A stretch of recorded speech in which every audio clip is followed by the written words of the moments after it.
Donald Trump paced back and forth in the VIP lounge of the small regional airport. The former president had been scheduled to fly to a rural town for a speech about rebuilding American industry. But due to a fog delay and a miscommunication with his driver, he arrived just minutes after the gates closed. His assistant, Mason, looked panicked. "Mr. President, I'm sorry. The next flight isn't for 4 hours." Trump sighed, visibly frustrated but surprisingly calm. "Maybe it's a sign, Mason. Sometimes life forces you to slow down." He glanced around the waiting area, far from the luxury he was used to. No private jets, no red carpets, just worn-out chairs and a tired-looking coffee kiosk. As he took a seat near a window, a young girl across the aisle caught his eye. Maybe 8 or 9 years old, wearing a pink backpack and clutching a hand-drawn card. Her eyes were red from crying. Trump, still disguised in a baseball cap and glasses, leaned toward Mason. "Why is that kid alone?" Mason shrugged, scanning his phone. The girl looked up, their eyes met. She smiled weakly, then looked down at her card again. Something tugged at him. Something unfamiliar. Not politics, not business, just curiosity. Compassion, maybe. "Hold my calls," Trump said to Mason. "I'm going to stretch my legs." He walked slowly toward the child, unaware that this missed flight was about to take him on a journey far more meaningful than any speech. Trump approached the girl with caution. He didn't want to scare her. "Hey there," he said, adjusting his tone to something softer. "Waiting for someone?" The girl looked up. "My mom's on a plane. I was supposed to give her this before she left." She held up the card. It was handmade, colored in crayon. The front read, "For the best mom ever." Trump's chest tightened. "You missed her?" She nodded, blinking away tears. "Her flight got moved earlier. I got here too late." He sat beside her. "What's your name?" "Aubrey." "That's a beautiful name." "I'm Donald," he said, momentarily forgetting the weight his name usually carried. Aubrey tilted her head. "Like the guy on TV?" Trump grinned. "Something like that." She held out the card. "Do you think there's a way to get this to her?" Trump paused. "Where was she flying to?" "Dallas. She's in the military. She only had 2 days off." Something about that hit hard. He looked around, unsure what to say.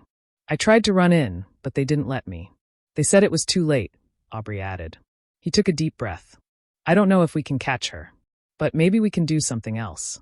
Aubrey looked hopeful for the first time. "Like what?" He didn't have an answer yet, but he knew he couldn't just walk away. Trump reached into his coat pocket and pulled out his phone. "Let me make a call," he said, stepping away for a moment. He called the airport's head of operations. "This is Donald Trump. I need to know if Flight 472 to Dallas has taken off." The voice on the line was startled. Mr. Trump, sir." "Yes, it just left 10 minutes ago." He hung up and turned back to Aubrey. "We missed her, but maybe we can still get this card to her." Aubrey's shoulders slumped. "She won't be back for months. She's going overseas." Trump suddenly had a thought. "Do you know where she's stationed?" Aubrey dug into her backpack and pulled out a folded letter. "She writes to me every week. Says it helps her feel less far away." Trump read the return address. Fort Sam, Houston, Texas. Mason approached, curious. "What's going on?" Trump handed him the card. "This little girl has more courage than most adults I know. Her mom's in the military and just left. We're going to do something about it." Mason blinked. "Like what?" "We're going to Dallas." "Sir, we don't have a flight." "Then get one. Charter it. Find something. I want to deliver this card personally." Aubrey's eyes widened. "You'd really do that?" Trump smiled. "I think your mom deserves to know what kind of daughter she has." Within an hour, a small private plane was arranged. Trump sat beside Aubrey, who kept the card safely in her lap. She looked out the window as the plane ascended into the sky, her tiny fingers tracing invisible shapes on the glass. "This is like a dream," she whispered. "Flying with a president." Trump chuckled. "Well, I wasn't planning on it either." She turned to him. "Why are you helping me?" That question made him pause. "I guess I've spent a long time thinking about big things, speeches, campaigns, money. But today, someone small reminded me of what really matters." Aubrey smiled. "My mom always says big hearts change more than big words." Trump nodded slowly. "She sounds wise." "She is. And she always says people only look up to you if you look out for others." Trump looked away, quietly absorbing that. Mason approached from the front of the plane. "We'll be landing in an hour. I've arranged transport to the base." "Good," Trump said. Then to Aubrey. Let's make sure your card reaches the right hands. Aubrey clutched the card tighter. She always said I'd make a difference one day. Trump met her eyes. You already have. The jet landed smoothly at a small airstrip just outside San Antonio. As the wheels touched down, Trump turned to Aubrey. Are you ready? She nodded but clutched the card tighter. What if she's already left the base? We'll find her, he promised. No matter what. A black SUV waited at the end of the runway. Mason had arranged military clearance with the help of a few phone calls. One of the perks of being a former president. As they drove through the gates of Fort Sam Houston, the guards straightened and saluted. One of them did a double take when he recognized the passenger. Inside the base, an officer met them. Mr. Trump, it's an honor. You're looking for Sergeant Angela Wells. Trump nodded. Her daughter has something she didn't get to give her. The officer looked surprised but touched. She just finished her final briefing. She's flying out in an hour. Aubrey gasped. We still have time. The SUV pulled up in front of a hangar where soldiers were loading gear onto trucks. Aubrey jumped out and ran toward a woman in uniform, her small legs moving as fast as they could. Trump followed slower, watching as the mother turned just in time to catch her daughter in her arms. Aubrey held up the card, tears already falling. I made this for you, she said. The soldiers around them went quiet. Angela opened the card, smiled, and began to cry. Trump looked away, trying not to show too much emotion, but even he couldn't deny it. Something powerful had just happened, and it all started with a missed flight. Angela clutched the card with trembling hands. I thought you weren't coming, she whispered, holding Aubrey tight. They wouldn't let me in, Aubrey said between sobs. But then, he helped me. Angela looked up, her eyes meeting Trump's. She didn't blink, didn't speak, just stared. Trump took off his cap. It's an honor to meet you, Sergeant. Angela stood straight and saluted. Sir, I wasn't expecting. You've got a brave daughter, he said. She reminded me today what real service looks like. Angela lowered her hand. She's everything to me. I didn't want to leave without saying goodbye, but they moved up my flight. I couldn't do anything. Well, Trump said, glancing at Aubrey. She could. A small crowd had formed. Soldiers, officers, a few nurses, all standing quietly, watching the moment unfold. Angela looked at the card again, then hugged her daughter tighter than before. I'll keep this with me every day, she whispered. Even on the other side of the world. Aubrey smiled. That way you'll never feel far. Trump watched and for once didn't speak. He just let the moment breathe. Behind him, Mason snapped a photo. Not for press, not for news, but for the sake of memory. Some stories were too real for headlines. Angela and Aubrey sat on a bench near the hangar, catching up for every second they had left. Trump stood nearby, speaking quietly with Mason. We should leave them alone, he said. Mason nodded. You don't want press coverage? Trump shook his head. No cameras, no news. Not this time. This isn't about me. Mason raised an eyebrow. You've changed. Trump smiled faintly. Maybe I've just remembered who I was. He walked back toward the pair. Angela stood up. Mr. Trump, thank you. I don't know how to repay you. You already did, he said. With your service, with your daughter's courage. She hesitated. May I ask why you did all this? Trump paused, then looked at Aubrey. Because she reminded me that leadership isn't about being the loudest voice in the room. It's about listening to the quiet ones. Angela looked touched. Trump leaned down to Aubrey. You're a very special girl. Aubrey beamed. I want to help people when I grow up. He patted her shoulder. You already do. As a final call echoed across the base, Angela rose to board the plane. She hugged Aubrey once more, holding on for an extra beat. Trump watched in silence, a familiar ache blooming in his chest, one he hadn't felt in years. The ache of being reminded what love looked like. As the military plane ascended into the clouds, Aubrey stood with her hand raised in a clumsy but heartfelt salute. Trump stood beside her, his expression unreadable. She'll be okay, he said. Aubrey looked up. She always is. They walked back to the SUV. The energy different now, softer, quieter. Inside the vehicle, Aubrey leaned against Trump's side. You're not like I thought you'd be. He smirked. And how did you think I'd be? Louder. He laughed. Fair. She tilted her head. Do you miss your family? That question hit harder than expected. Sometimes, he admitted, more than I let on. Aubrey nodded like she understood too well. My dad left when I was 2. That's why Mommy joined the army. She wanted to be strong. Trump looked at her, seeing more than a child now, seeing strength in its purest form. "You know," he said slowly, "you might be one of the bravest people I've ever met." Aubrey smiled. "You too, even if you're not that loud today." The SUV rolled through the gates of the base back toward the airport. Trump knew he'd never forget this day. Not because of what he missed, but because of what he found. As they neared the airport again, Trump tapped Mason on the shoulder. "We're not flying commercial." Mason frowned. "Sir?" He looked at Aubrey, who was quietly sketching something in her notebook. "Book a private jet. I'm not letting her fly back, coach. She's coming to New York." Aubrey's head shot up. "Wait, what?" Trump smiled. "You said you wanted to help people when you grow up, right?" Aubrey nodded slowly. "Well, I know some people who could use that kind of heart. Thought maybe you'd like to visit the Trump Foundation. Maybe even help out just for a little while." Mason looked surprised. "That's a first." Aubrey's eyes lit up. "Are you serious?" "As serious as Air Force One." Trump grinned. "But only if your mom agrees when she comes back. For now, we'll take care of things until then." Aubrey launched forward and hugged him again without hesitation this time. Trump's expression softened. He didn't just see a little girl anymore. He saw a spark, something the world too often ignored. And in that moment, Donald Trump made a silent vow to never miss a flight of compassion again. The private jet touched down in New York just past midnight. Aubrey had fallen asleep mid-flight, curled up with a blanket and Trump's overcoat draped around her shoulders. As Mason carried her through the terminal, Trump walked a few steps behind, deep in thought. A small team from the Trump Foundation was waiting to greet them. "This is Aubrey Wells," Trump introduced. "Treat her better than you treat me." They all nodded, surprised but warm. He turned to Mason. "Find her a place near Central Park. Quiet, safe, and make sure there's a window view. She likes drawing." Mason blinked. "You're really doing this?" Trump looked down the hall as Aubrey stirred. "She gave me something I didn't know I'd lost." "And what's that?" Trump smiled faintly. "Perspective." As they loaded into another SUV, the night felt less heavy. A new kind of morning was beginning to break. And for once, Trump wasn't focused on power or politics. He was focused on purpose. The Trump Foundation headquarters buzzed with quiet excitement as Aubrey walked in, her sketchbook hugged tightly to her chest.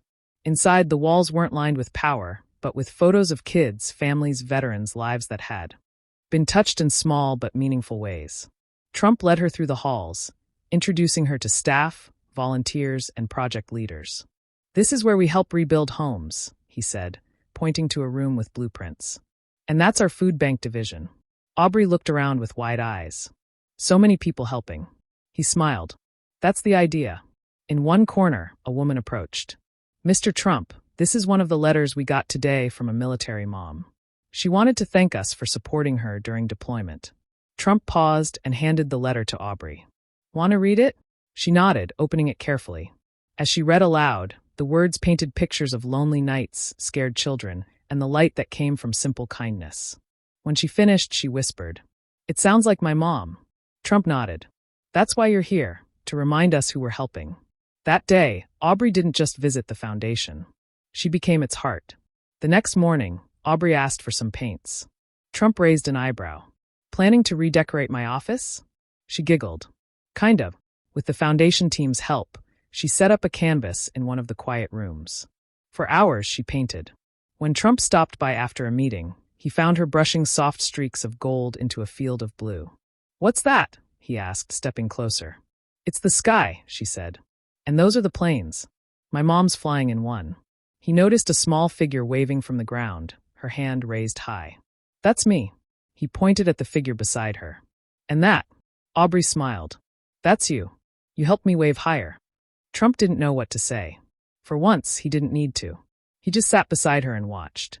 Sometimes silence said everything. Later that week, Mason walked into the office holding his phone. "It's Sergeant Wells," he said quietly. Trump gestured to Aubrey, who took the phone with wide eyes. "Mom." A pause, then laughter. "Hi, baby." Angela's voice came through. "Are you okay?" "I'm more than okay. Guess what? Mr. Trump's taking care of me."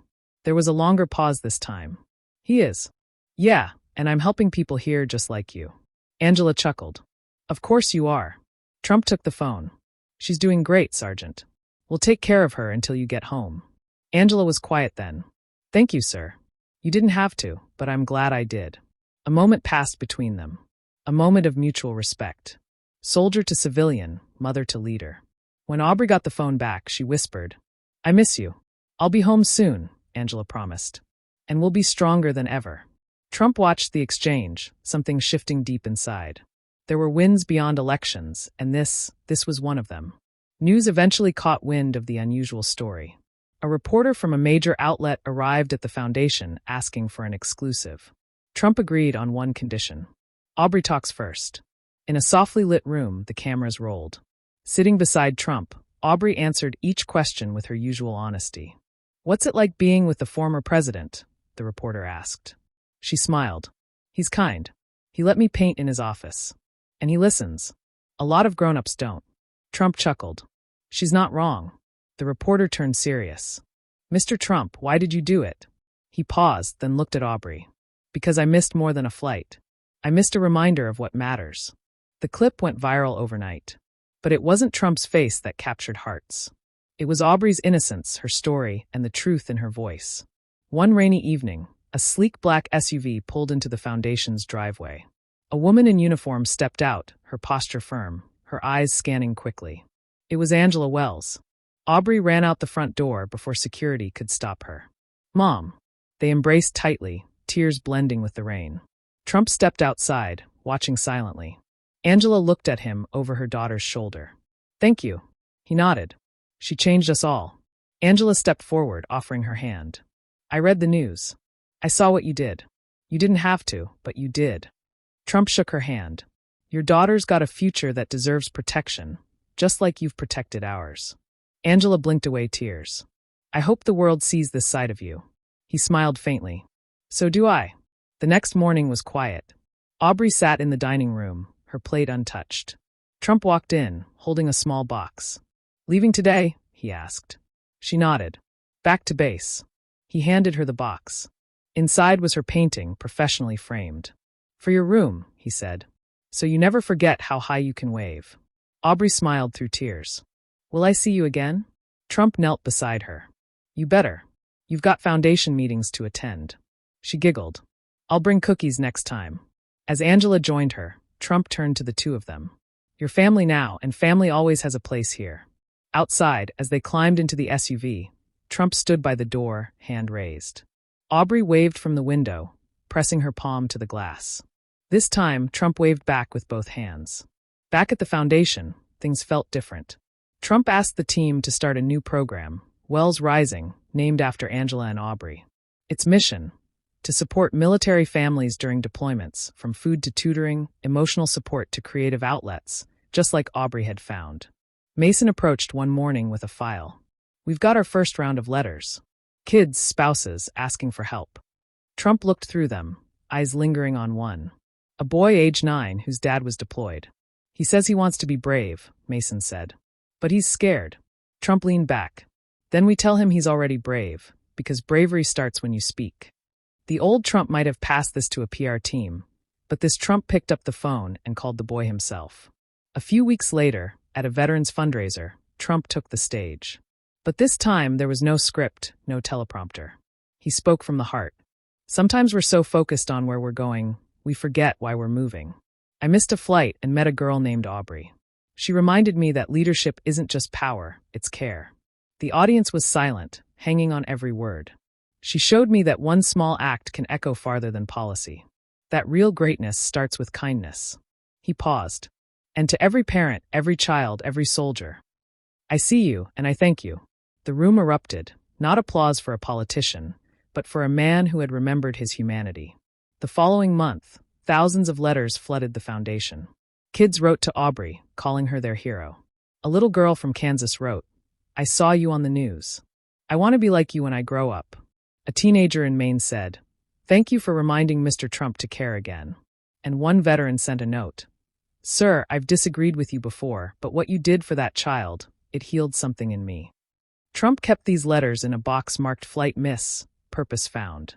It sat on his desk beside Aubrey's framed painting. Whenever the world became noisy, he opened it, reminding himself of a moment that mattered more than any speech or deal. Months later, Trump was scheduled for another flight, this one to a small town for a school visit. As the motorcade neared the airstrip, Mason leaned over. "We're early. You've got time to wait." Trump looked out the window. Let's stop by the airport terminal. Mason blinked. Sir? I want to walk through. Might find another Aubrey. The team diverted, and Trump stepped through the same corridor where it all began. A janitor recognized him and nodded respectfully. Trump stopped by the same corner where the stranger had once said, "You good, sir?" He looked around, not for cameras, not for applause, but for the quiet echoes of that unexpected day. A flight missed, a child met, and a life forever changed. Because sometimes, the delay is the destiny. If you enjoyed this story or learned something, don't forget to like and subscribe to the channel.